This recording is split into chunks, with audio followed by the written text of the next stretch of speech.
వేస్తారు. ఓట్లు వేసినటువంటి వారు మాత్రమే ప్రభుత్వాలను ఏర్పాటు చేస్తారు. దురదృష్టం ఏంటంటే ఈ కూటమి ప్రభుత్వం వ్యక్తిగా చంద్రబాబు నాయుడు గారు క్రెడిబిలిటీని కోల్పోయినటువంటి నాయకుడిగా, ఆయనకి తోడుగా పవన్ కళ్యాణ్ గారిని, మరొకరు భారతీయ జనతా పార్టీని ఎంచుకోవడం ద్వారా ఈ రాష్ట్రంలో ఉన్నటువంటి ప్రజల్ని మా ప్రభుత్వం వస్తే గత ప్రభుత్వం కంటే ఎక్కువ సంక్షేమాలను అమలు చేస్తామని, గడిచిన ప్రభుత్వం మీద అనేకమైనటువంటి అసత్యపు ఆరోపణలు, ఎన్నికల ముందు వారు చేసినటువంటి ఆరోపణలకి హద్దు లేదు. ఆ హద్దు లేనటువంటి ఆరోపణల్ని ప్రజలు నమ్మారు. ఇచ్చినటువంటి వాగ్దానాలను అమలు చేస్తారనేటువంటి విషయాన్ని కూడా ప్రజలు నమ్మారు. అధికారంలోకి వచ్చిన తర్వాత ప్రజలకు అర్థమైంది. 9 మాసాల పరిపాలన సాగిన తర్వాత ఈ ప్రభుత్వం, ఏర్పడినటువంటి ఈ ప్రభుత్వం ప్రజలకు ఏదైతే చెప్పి వాగ్దానాలు ఇచ్చి మేనిఫెస్టో రూపకల్పన చేసి దాని నుండి తప్పించుకోవడానికి ఒక డైవర్షన్ పాలిటిక్స్ చేస్తుంది. అధికారం ప్రజలకి అండగా నిలవడానికి, ప్రజాస్వామ్యంలో పార్టీలు వారి విధానాలు ఉంటాయి, వారి విధానాలను అమలు చేస్తామని చెప్తారు. కానీ ప్రభుత్వంలోకి వచ్చిన తర్వాత ప్రజలందరికీ అది ప్రభుత్వం. ఈ ప్రభుత్వం ఒక కక్ష సాధింపుకు మాత్రమే మా పూర్తి సమయాన్ని వెచ్చిస్తాము అనే విధంగా ఈ ప్రభుత్వం నడుస్తున్నటువంటి తీరును గమనించినట్లయితే ఈ అరాచకం ఏదైతే ఉందో, అంటే ప్రజాస్వామ్యం కాదు ఇది. నేను అడుగుతున్నాను ఈ రాష్ట్రంలో ఉన్నటువంటి ప్రజల్ని, ప్రజాస్వామ్యం మీద గౌరవం, ప్రజాస్వామ్యం మీద భక్తి, దేశంలో దేశభక్తి కలిగినటువంటి పెద్దల్ని అడుగుతున్నాను. వీరికి అధికారం ఇచ్చింది కక్ష సాధించడం కోసమా, ప్రజల యొక్క క్షేమాన్ని కాంక్షించడం కోసమా? ఒక్కసారి బేరీజ్ వేయండి విజ్ఞులైనటువంటి ప్రజలందరినీ కూడా అడుగుతున్నాను. చూసినట్లయితే కక్ష సాధింపు కోసమే ఈ ప్రభుత్వం ఉంది. కక్ష సాధింపు కోసం మాత్రమే ఈ ప్రభుత్వం పనిచేస్తుంది. ఎన్నికైనప్పటి నుండి కూడా మొదటి అసత్యం ఏంటంటే, మీరు బేరీజ్ వేయాల్సింది, ఎన్నికల ముందు 14,50,000 కోట్ల అప్పులు ఉన్నాయని చెప్పినటువంటి చంద్రబాబు నాయుడు గారు రోజు అప్పులు చేశాడు. జగన్మోహన్ రెడ్డి గారు ఈ రాష్ట్రాన్ని అప్పులు పాలు చేశాడని చెప్పిన చంద్రబాబు నాయుడు గారు, ఇన్ని అప్పులున్నా కూడా నేను సంపద సృష్టించి సంక్షేమాన్ని అమలు చేస్తానని చెప్పిన చంద్రబాబు నాయుడు గారు, ప్రభుత్వం ఏర్పడిన తర్వాత బడ్జెట్ సమావేశాల్లో, ఓటాన్ అకౌంట్ బడ్జెట్లో కానీ ఇప్పుడు బడ్జెట్ సమావేశాల్లో కానీ ఈ అప్పులు 7,50,000 కోట్లు, 7,43,000 కోట్లే ఉన్నాయి. అంటే సగంగా అప్పులు తగ్గిపోయినప్పటికీ కూడా వారు చెప్పింది అబద్ధం కదా. 14,43,000 కోట్ల అప్పులని చెప్పింది అబద్ధమని చంద్రబాబు నాయుడు గారు మరొకసారి ఆయన నైజాన్ని మరి చూపించాడని, అధికారం కోసం ఎన్ని అబద్ధాలు ఆయన ఆడతాడని రుజువైపోయింది కదా. రుజువైపోయినటువంటి ఈ పరిస్థితుల్లో డైవర్షన్ పాలిటిక్స్ ఏ విధంగా చేశారని ఒకసారి మనం పరిశీలన చేసినప్పుడు, మొదటి విడత ఎంచుకున్నారు శ్వేతపత్రాలు, అవన్నీ తప్పుడు నడకలు. రెండో విడత ఎంచుకున్నారు తిరుమల తిరుపతి దేవస్థానాన్ని. స్వామివారి లడ్డూలో ఎంత హాస్యాస్పదం అంటే, లడ్డూని పరీక్ష చేయకుండా లడ్డూ కల్తీ జరిగిందని చెప్పినటువంటి విధానం, లడ్డూని పరీక్షించలేదు, లడ్డూలో నెయ్యి కల్తీ జరిగిందని చెప్పినటువంటి విధానం చూస్తే అది ఎంత సత్యమో ప్రజలకు అర్థమైపోయింది. మూడవది, అప్రమత్తపరచాలి. వరదలు వచ్చిన సమయంలో అప్రమత్తపరచాలి. ప్రభుత్వానికి తెలుసు వరదలు అధికంగా వస్తాయని. ఆ జనాల మరణాలకు కారణమైనటువంటి సందర్భంలో దాన్ని డైవర్ట్ చేయడానికి కృష్ణానదిలో బోట్స్ ఇష్యూ తీసుకొచ్చారు. అదొక డైవర్షన్. అంటే ప్రజల్ని ఏం చేయదలిచారు? కేవలం అధికారమే మీకు లక్ష్యం. అధికారం ఇచ్చారు, అధికారం ఇచ్చిన తర్వాత బాధ్యత కదా. మీరు ప్రవర్తించాల్సింది బాధ్యతతో ప్రవర్తించాలి. అధికారం అనేటువంటిది పెద్ద బాధ్యత. ఆ బాధ్యతను విస్మరించి మీరు పరిపాలన సాగిస్తున్నారు అని అనటానికి ఈ రాష్ట్రంలో అధికారంలోకి వచ్చినప్పటి నుంచి కూడా కేవలం జగన్మోహన్ రెడ్డి గారి చెప్పమే ఈ రాష్ట్రం విధ్వంసం అయిపోయిందనేటువంటి మాటలు చాలా సందర్భాల్లో మీరు మాట్లాడుతున్నారు.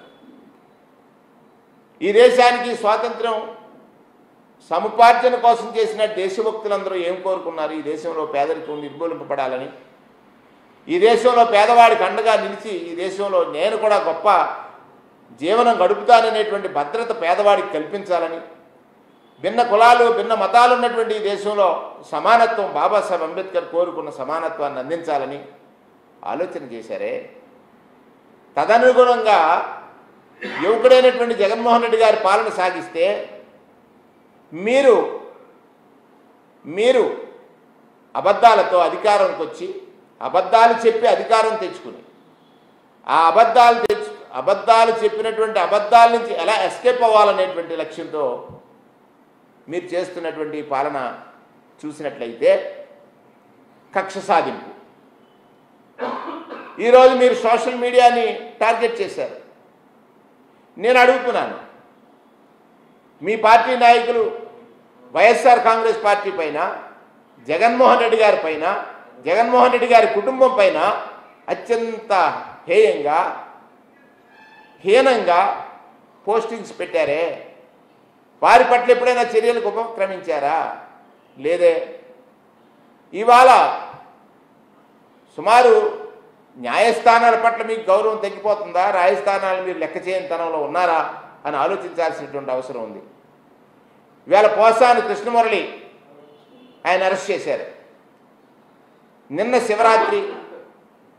శివరాత్రి రోజున అర్ధరాత్రి అరెస్ట్ చేసి మళ్ళీ దానిలో కన్ఫ్యూజన్, ఈరోజు డేట్ వేసి అరెస్ట్కి నిన్న అరెస్ట్ చేస్తారు, ఈరోజు ఎఫ్ఐఆర్ చేస్తారు. ఇది చట్టవిరుద్ధం కదా. ఈ సాంప్రదాయాన్ని కొనసాగించడానికా మీకు అధికారం వచ్చింది? ఈ రకమైన కక్ష సాధింపుల కోసమా మీరు అధికారం తెచ్చుకున్నది? ఆలోచించమని చంద్రబాబు నాయుడు గారిని నేను అడుగుతా ఉన్నాను. ఈ తప్పు రాజకీయాలను మనం ప్రోత్సహిస్తే అదే తప్పులు కదా రేపొద్దున మళ్ళా మనల్ని పట్టి పీడిస్తాయి. ఈ సాంప్రదాయాన్ని మీరు కొనసాగించదలిచారా? మీరు సీనియర్ అని చెప్తారు, ఇందుగా మీ సీనియారిటీ, దీనికోసమా మీరు ప్రయత్నిస్తున్నారు? ఇవాళ కృష్ణమురళి గారిని అరెస్ట్ చేశారు. ఏదైతే హైకోర్టు చాలా సందర్భాల్లో చెప్పింది, బిఎన్ఎస్ 111 సెక్షను వ్యవస్థీకృత నేరాల్లో వీరు లేరనేటువంటిది కేవలం కక్ష సాధింపు కోసమే కదా. మీకు కావలసినప్పుడు మీ కార్యకర్తలతో అనేక పోలీస్ స్టేషన్స్లో కంప్లైంట్స్ చేయిస్తారు, అనేక పోలీస్ స్టేషన్లో కేసులు రిజిస్టర్ చేస్తారు. అసలు ఈ వ్యవస్థ ఎక్కడికి వెళ్తుంది? ఆయన మీరు అరెస్ట్ చేయాలనుకున్నప్పుడు అనేక పోలీస్ స్టేషన్లో మీ కార్యకర్తలతోటి కేసులు పెట్టిస్తారు. కేసులు పెట్టించి కంటిన్యూస్గా అరెస్టులు చూపించారు. అంటే నెలల పాటు వాళ్ళని పోలీస్ స్టేషన్లో ఉంచాలి, లేకపోతే సబ్ జైల్లో ఉంచాలనేటువంటి ఏకైక లక్ష్యం మీరు ఎంచుకున్నారు. ఎవరినైతే మీరు టార్గెట్ చేస్తున్నారో ఆ టార్గెట్ చేసిన వ్యక్తుల పట్ల మీ కార్యకర్తలతో మీరు చేయిస్తున్న ఈ నాటకాన్ని ప్రజలు అర్థం చేసుకోమని నేను కోరుతా ఉన్నాను. ఎవరైతే ప్రజాస్వామ్యం మీద నమ్మకంతో ఉన్నారో, ప్రజాస్వామ్యం పట్ల గౌరవంతో ఉన్నారో ఆ ప్రజలు నేను రిక్వెస్ట్ చేస్తూ ఉన్నాను. ఇవాళ చంద్రబాబు నాయుడు గారి పాలనలో వారి తనయుడు లోకేష్ గారు చేస్తున్నటువంటి ఈ పాలన ప్రజా సమస్యల్ని గాలికి వదిలేశారు. మీరేదైతే వాగ్దానాలు ఇచ్చారో వాటిని ఒకసారి పక్కన పెట్టినా పరిపాలన సాగించాల్సినటువంటి రైతులకు సంబంధించి మొన్న మిర్చి రైతుల దగ్గరికి ప్రతిపక్షం వెళ్ళింది. ఆ రోజు వరకు మీరు మిర్చి రైతులు గుర్తురాలే. గుంటూరులో మీ కోతవేడు దూరంలో ఉన్నటువంటి గుంటూరులో మిర్చి రైతు పడుతున్న కష్టం గురించి మీకు తెలియలా. అక్కడికి జగన్మోహన్ రెడ్డి గారు వెళ్ళిన తర్వాత మీరు వచ్చారు. వచ్చి ఏం చేశారు? కేంద్రానికి ఉత్తరం రాశారు. మళ్ళీ ప్రజలకు ఒక అబద్ధం చెప్పారు. మీరు ఢిల్లీ ముఖ్యమంత్రి గారి ప్రమాణ స్వీకారానికి వెళుతూ నేను రైతుల కోసం వెళ్ళానని చెప్పడానికి ప్రయత్నం చేశారు. అక్కడేం జరిగింది? కేంద్ర మంత్రి గారు అక్కడ లేరు అంటే కేంద్ర మంత్రి గారు లేరని తెలిసి వెళ్ళారా? ముఖ్యమంత్రి గారు ప్రమాణ స్వీకారానికి వెళ్ళారో ప్రజలు అర్థం చేసుకోలేరు అనుకుంటున్నారా? ఇవాళ గిట్టుబాటు ధర ప్రకటించలేదు మేమని చెప్తున్నారు. రైతు నష్టపోయిన తర్వాత, రైతులు ఆత్మహత్యలకు పాల్పడేటువంటి స్థితికి వెళ్ళిపోయిన తర్వాత మీరు గిట్టుబాటు ధర ప్రకటన చేస్తారా? జగన్మోహన్ రెడ్డి గారు అక్కడికి వెళ్ళిన తర్వాత అక్కడ సెక్యూరిటీని మీరు పూర్తిగా వైఫల్యం చెందింది ఈ ప్రభుత్వం. బాధ్యతా విస్మరణ. ఒక మాజీ ముఖ్యమంత్రి ఒక ప్రజా సమస్య మీద వెళ్తే అది ఇల్లీగల్ యాక్టివిటీ అన్నారు. నాయుడు గారు, మీ అనుభవం దీనికోసమా? రైతులను ఆదుకోవడం కోసం ప్రతిపక్షంలో ఉన్నటువంటి నాయకుడు అక్కడికి వెళితే, ప్రధాన ప్రతిపక్షంగా ఉన్నటువంటి నాయకుడు అక్కడికి వెళితే అది ఇల్లీగల్ యాక్టివిటీ, దానికి నేను సెక్యూరిటీ కల్పించాలా అని అడిగారంటే ఎక్కడికి తీసుకువెళ్తున్నారు మీరు ఈ రాజకీయాల్ని? మీ బాధ్యత నుంచి మీరు విస్మరించబడుతున్నారా లేదా అనేటువంటిది స్వచ్ఛంగా మీకు తెలుస్తున్నటువంటి విషయం. ఇంకా మీరు చాలా విషయాలు చెప్పారు. ప్రభుత్వం వచ్చింది, నిన్న శాసనసభలో పచ్చి అబద్ధాలు. గవర్నర్ గారు నిన్న బడ్జెట్ ప్రజెంట్ చేసినప్పుడు గత సంవత్సరం ఫిబ్రవరి నెలలో 24వ తారీఖున గత సంవత్సరం బడ్జెట్ ప్రవేశపెట్టిన గవర్నర్ గారు ఏదైతే గత ప్రభుత్వం చేసినటువంటి మంచి కోర్టులు అవ్వచ్చు, మెడికల్ కాలేజీలు అవ్వచ్చు, ఇండస్ట్రీస్ అవ్వచ్చు, వీటన్నిటి గురించి కూడా గవర్నర్ గారు చెప్పారు కదా. మీరు ఈరోజు అది మా ప్రభుత్వం సాధించినటువంటి ఘనతగా చెప్పుకునేటువంటి ఒక ప్రయత్నం చేస్తున్నారే, అది ప్రశ్నించడానికి ప్రధానంగా ఉన్నటువంటి రాజకీయ పార్టీని ప్రతిపక్షమైనటువంటి పాత్ర పోషించడానికి మీరు అడ్డంకులు కల్పిస్తున్నారే, ఇది ఏ విధమైనటువంటి రాజ్యాంగం మీరు అమలు చేస్తున్నారు? ఈ విషయాన్ని ఒకసారి గమనించమని రాష్ట్ర ప్రజలందరినీ కూడా నేను కోరుతా ఉన్నాను. మొన్న వంశీ గారిని అరెస్ట్ చేశారు. ఒక డైవర్షన్. ఇవాళ బడ్జెట్లో మీ వైఫల్యాల గురించి ప్రజలు చర్చించుకుంటారని ఎమ్మెల్సీ ఎలక్షన్ జరుగుతూ ఉంది. మీరు చేస్తున్నటువంటి ప్రజాస్వామ్య భిన్నంగా మీరు నడుస్తున్నటువంటి ఎలక్షన్ హీరింగ్ గురించి ప్రజలు చర్చించుకుంటారని మళ్ళీ రాత్రి పోసాని గారిని అరెస్ట్ చేశారు. అంటే ప్రతి అరెస్ట్ వెనుక ఒక దురుద్దేశం ఉంది, మీకు ఒక స్వార్థం ఉంది మీకు. అంటే ప్రజల్ని ఎలా మభ్యపెట్టాలి, ఇది ప్రజాస్వామ్యానికి చాలా చాలా చాలా బాధాకరమైనటువంటిది. అంటే ప్రజల్ని ప్రభుత్వంపై చర్చించుకునేటువంటి విషయాల నుంచి దూరం చేయాలా అని ఏకైక ఆలోచనతోటి వాళ్ళ పోసాని మురళి గారిని అరెస్ట్ చేశారు. హైకోర్టు అనేక సందర్భాల్లో చెప్పింది, ఈ 311 సెక్షన్ అనేటువంటిది ఏదైతే ఉన్నదో ఈ తరహా కేసులకు వర్తించదు అని. కానీ దాన్ని మీరు వైలేట్ చేస్తున్నారు, విస్మరిస్తున్నారు. కారణం మీకే తెలుసు. మీకు అదేం కావాలి? మీకు రాజకీయ ప్రయోజనం కావాలి. రాజకీయ ప్రయోజనం కావాలంటే ఈ రాష్ట్రంలో రాజ్యాంగబద్ధ పాలన సాగుతుందా, నియంతృత్వ పాలన సాగుతుందా, రాచరిక పాలన సాగుతుందా, ప్రజాస్వామ్య పాలన సాగుతుందా? మరొకసారి నేను అడుగుతున్నాను ప్రజాస్వామ్యవాదుల్ని, ప్రజాస్వామ్యం పట్ల గౌరవం ఉన్నటువంటి ప్రజల్ని, ఈ రాష్ట్ర ప్రజలు ఓటు వేసి గెలిపించిన ఈ ప్రభుత్వం ఏ విధంగా రాజ్యాంగాన్ని, ఏ విధంగా చట్టాలని దుర్వినియోగపరుస్తుంది? ప్రజా ప్రయోజనాల కంటే స్వప్రయోజనాలకే అధిక ప్రాధాన్యతనిచ్చి ఏ విధంగా అధికారం దక్కించుకోవాలని ఏకైక లక్ష్యంతో పనిచేస్తుంది. ఈ విషయం అర్థమవుతుంది కదా. శాసనసభ చాలా పవిత్రమైంది మీరంటారు, నేనంటాను, ప్రజలు అంటారు. కానీ దాన్ని అపవిత్రపరుస్తున్నది ఎవరు? మీరు అపవిత్రపరుస్తూ జగన్మోహన్ రెడ్డి గారిపై నెట్టడానికో ప్రయత్నం చేస్తూ ఉన్నారు. గవర్నర్ గారి ప్రసంగాన్ని మీరు గత సంవత్సరం హరిచందన్ గారు ఉన్నటువంటి సంవత్సరంలో ఏ విధంగా మీ నాయకులు పేపర్లు చించి గవర్నర్ గారి మీద ఇస్తున్నారు? నిన్న అట్లాంటిది ఏం జరగలేదే. గవర్నర్ గారి చేత మీరు అసత్యాలని వల్లివేయిస్తున్నారు శాసనసభలో. దాని కొరకు కదా ప్రతిపక్ష నాయకుడిగా కూర్చున్నటువంటి జగన్మోహన్ రెడ్డి గారు అక్కడ అడిగారు. ప్రధాన పక్షంగా ఉన్నటువంటి మీరు అధికార పక్షంగా ఉన్నారు, మరి ప్రతిపక్షంలో ఎవరున్నారు? వైఎస్ఆర్ కాంగ్రెస్ పార్టీ ఉంది. వైఎస్ఆర్ కాంగ్రెస్ పార్టీని ప్రధాన ప్రతిపక్షంగా గుర్తించమని అడుగుతున్నాం. ఇంకా జోక్ ఏమిటంటే పవన్ కళ్యాణ్ గారు వస్తారు, ఆయన 21 కంటే ఎక్కువ ఉంటే మీరు ప్రతిపక్ష హోదా తీసుకోండి అంటారు. అంటే ప్రతిపక్షానికి అధికార పక్షానికి వ్యత్యాసం తెలియని ప్రజలు ఈ ప్రజలని మీరు అనుకుంటున్నారా? మీరు అధికారంలో ఉన్నారు. అధికారంలో ఉన్నటువంటి పక్షాలని ప్రశ్నించడానికి ప్రతిపక్షం ఉంటుంది. ఆ ప్రతిపక్షానికి ఒక హోదా కావాలి. హోదా అంటే సమయం, మీరు ఇచ్చేటువంటి జీతభత్యాలు లేకపోతే వేరే కాదు. అది విస్మరించి ప్రజాపక్షాన గొంతుగా ప్రజాపక్షాన నిలబడి మాట్లాడేటువంటి అవకాశం కల్పించిందని గవర్నర్ గారిని వినతి చేస్తే దాని మీద చాలా బ్రహ్మాండం.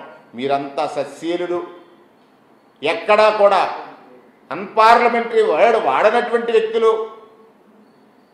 జగన్మోహన్ రెడ్డి గారు ప్రవర్తించిన తీరు మీద గంటలు గంటలు గంటలు గంటలు మీరు ఒకరిని ఒకరు పొగుడుకోవడం, ఒకరినొకరు మెచ్చుకోవడం, జగన్మోహన్ రెడ్డి గారిని నిందించడం. అంటే ప్రజలకు తెలియదని మీరు అనుకుంటున్నారు. ఈ 9 మాసాల కాలంలో మీరు ఆనాడు ఏం చెప్పారు?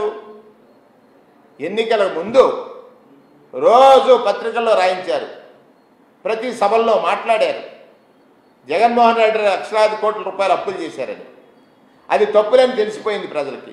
మీరు చెప్పిన మాటలు తప్పని ప్రజలకు తెలిసిన తర్వాత మీరు అధికారంలోకి వచ్చిన ఈ 9 నెలల్లో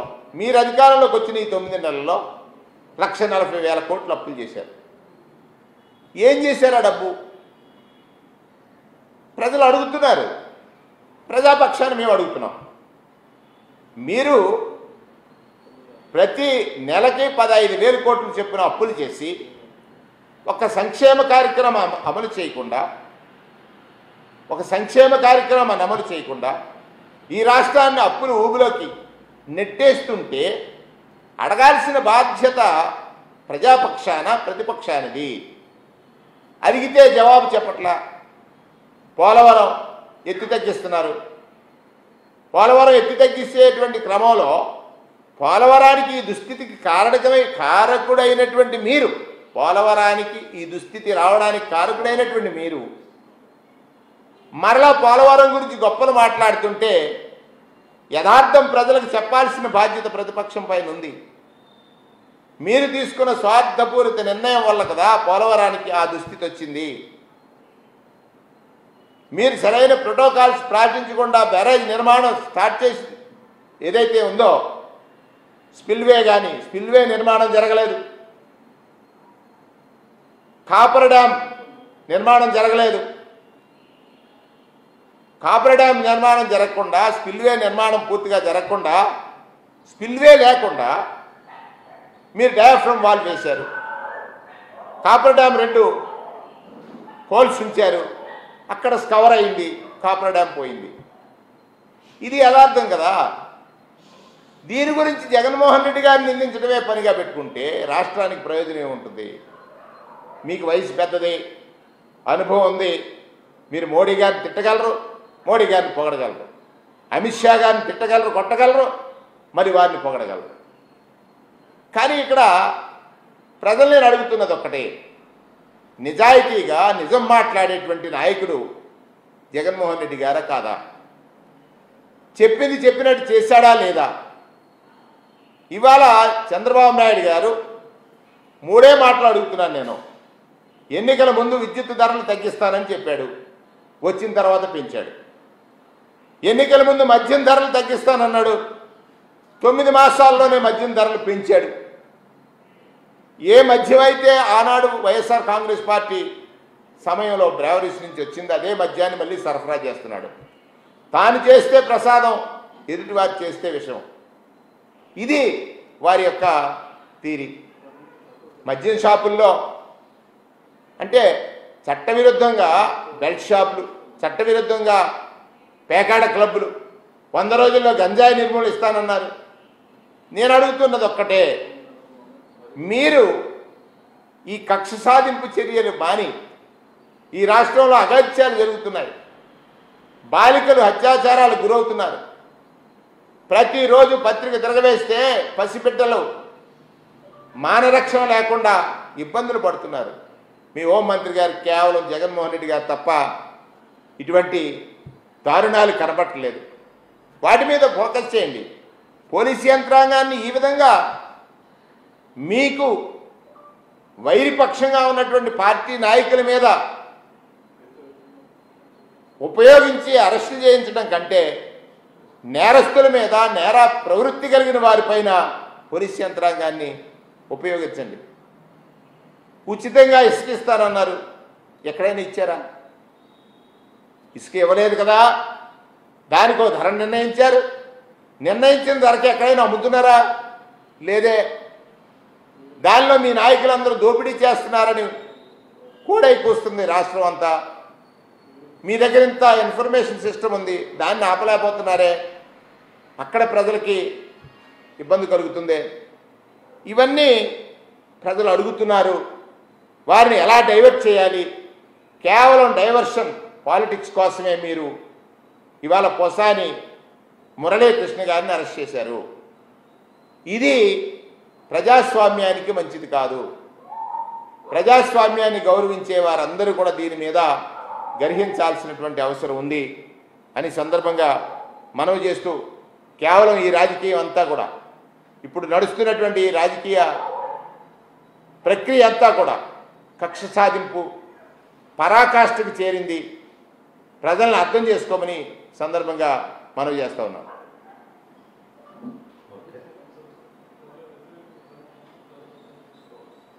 వచ్చింది